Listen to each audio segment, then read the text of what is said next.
আবারও তোমাদের জন্য একটি গভর্নমেন্ট জব আপডেট নিয়ে এসেছি। এসএসসি স্টাফ সিলেকশনের কমিশনের পক্ষ থেকে 20/8/2026 এই নোটিশটি প্রকাশিত হয়েছে। এই নোটিশটি কাদের জন্য প্রকাশিত হয়েছে? এমটিএস এবং হাবিলদার এক্সামিনেশন 2025 যারা হাবিলদার পোস্টের জন্য অ্যাপ্লাই করেছিলে তাদের জন্য। যেসব ক্যান্ডিডেটরা হাবিলদার পোস্টে অ্যাপ্লাই করেছিল এবং 3/8/2026 যে হাবিলদার পোস্টের শর্ট লিস্টেড বেরিয়েছিল সেই শর্ট লিস্টে তোমাদের নাম আছে, সেই সব ক্যান্ডিডেটদের পিএটি এবং পিএসটি অনুষ্ঠিত হবে। এই পিএটি এবং পিএসটিটি কবে হবে? ওদের 24/8/2026 থেকে 31/8/2026 পর্যন্ত এই পিইটি এবং পিএসটি অনুষ্ঠিত হবে।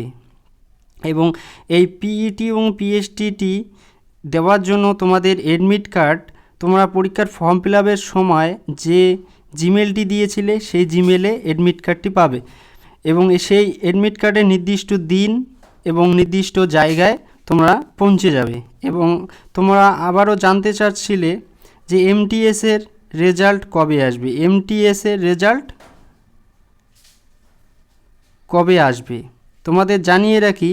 এমটিএসের রেজাল্ট যেহেতু 24/8/2026 থেকে 31/8/2026 পর্যন্ত হাবিলদার পোস্টের পিএটি এবং পিএসটি অনুষ্ঠিত হবে, তাই এর 15 থেকে 20 দিন পর এমটিএসের এবং হাবিলদার পোস্টের দুটি রেজাল্ট একসঙ্গে বেরোবে। কারণ এমটিএস পোস্টের জন্য পিএটি এবং পিএসটিটি নেই, তাই হাবিলদার পোস্টের জন্য পিএটি এবং পিএসটিটি অনুষ্ঠিত হয়ে যাওয়ার পর এমটিএস এবং হাবিলদার দুটি রেজাল্ট একসঙ্গে পাবলিশ করবে স্টাফ সিলেকশন কমিশন। এই সমস্ত গুরুত্বপূর্ণ গভর্নমেন্ট জব আপডেট পেতে আমার এই চ্যানেলটাকে সাবস্ক্রাইব করো ও পাশে থাকা বেল আইকনটি অন করো।